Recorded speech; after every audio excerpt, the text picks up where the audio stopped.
네, 헝가리에서 유람선이 침몰한 지도 이제 일주일이 다 되어갑니다. 오늘도 잠수 수색 작업이 이어지고 있다고 하는데요. 네, 지금 현재 나가 있는 취재기자 연결해서 자세한 상황 들어보도록 하겠습니다. 정인용 기자 전해주시죠. 네, 헝가리 부다페스트 다뉴브 강 앞에 나와 있습니다. 말씀하신 것처럼 우리 정부 대응팀은 오늘 한국 시간으로 오전 10시, 한국 시간으로 오후 5시, 여기 시간으로 오전 10시에 브리핑을 열고 구체적인 잠수 계획과 관련해서 밝힐 텐데요. 대응팀은 수중 수색을 통해서 한 명의 시신이 수습된 만큼 오늘도 마찬가지 작업을 이어간다는 계획입니다.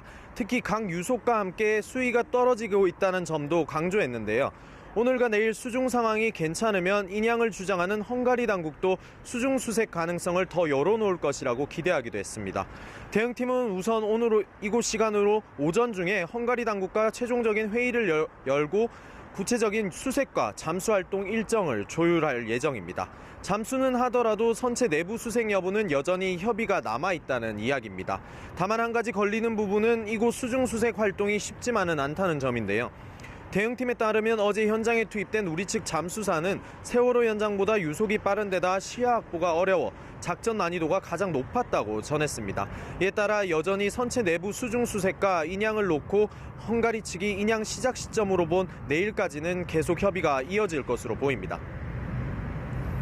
정 기자, 현지 시간으로 어제 한국인 60대 남성 실종자가 발견됐는데 이런 데 이어서 사고 현장 인근에서는 한국인 여성으로 보이는 실종자도 수습이 됐다고 하죠?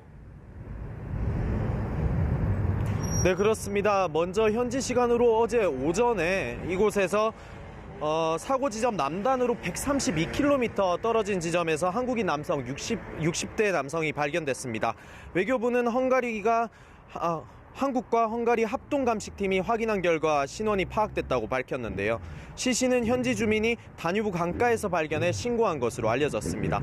발견 지점이 사고 지점과 상당히 떨어져 있는 만큼 오늘 진행할 고속보트와 헬기 수상수색의 범위도 더 넓어질 것으로 보입니다. 추가로 어제 오후에 한국인 여성으로 추정되는 시신도 수습됐습니다. 어제 헝가리와 한국 측이 잠수사들을 투입해서 수중 수색을 하던 중 머르기트 다리 아래 침몰 선체 바깥 부분에서 발견됐는데요. 먼저 오전에 입수했던 헝가리 측 잠수사가 시신을 발견했고 이후 한국 잠수 요원들이 들어가 1시간 반 정도 수색 끝에 시신을 찾아냈습니다. 헝가리 당국과 우리 정부 대응팀이 정확한 신원을 확인하기까지는 조금 더 기다려봐야 할 것 같습니다. 자, 그리고 어제는 다뉴브강 머르기트 다리에서 헝가리 시민들이 아리랑 추모제를 열었다고요?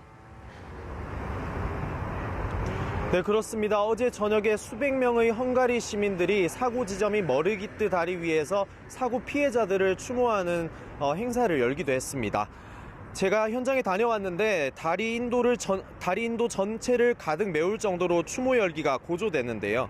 특히 이들은 아기를 등에 업은 엄마부터 백발의 노인들까지 남녀노소를 불문하고 한 손에 악보를 쥔 채 서툰 한국어로 우리 전통 민요인 아리랑을 따라 불렀습니다. 며칠 전 한 SNS에 올라온 글을 보고 참여한 헝가리 시민들이 대다수였는데요. 이들은 아리랑이라는 노래를 통해서 조금이나마 피해자들의 슬픔을 함께 나누고 싶었다고 저희 취재진에게 전하기도 했습니다. 또 해당 지역의 유람선 사업이 잘 되다 보니 정부 당국에서 이를 관리하는 데에는 소홀했다고 지적했습니다. 사고가 터지고 나서야 뒤늦게 대응에 나서는 걸 보면서 안타까움이 더 커졌다고도 전했는데요. 타지이지만 시간이 갈수록 이곳 추모 분위기는 점점 더 확산하는 모습입니다. 지금까지 헝가리 부다페스트 사고 현장에서 연합뉴스TV 정인용입니다.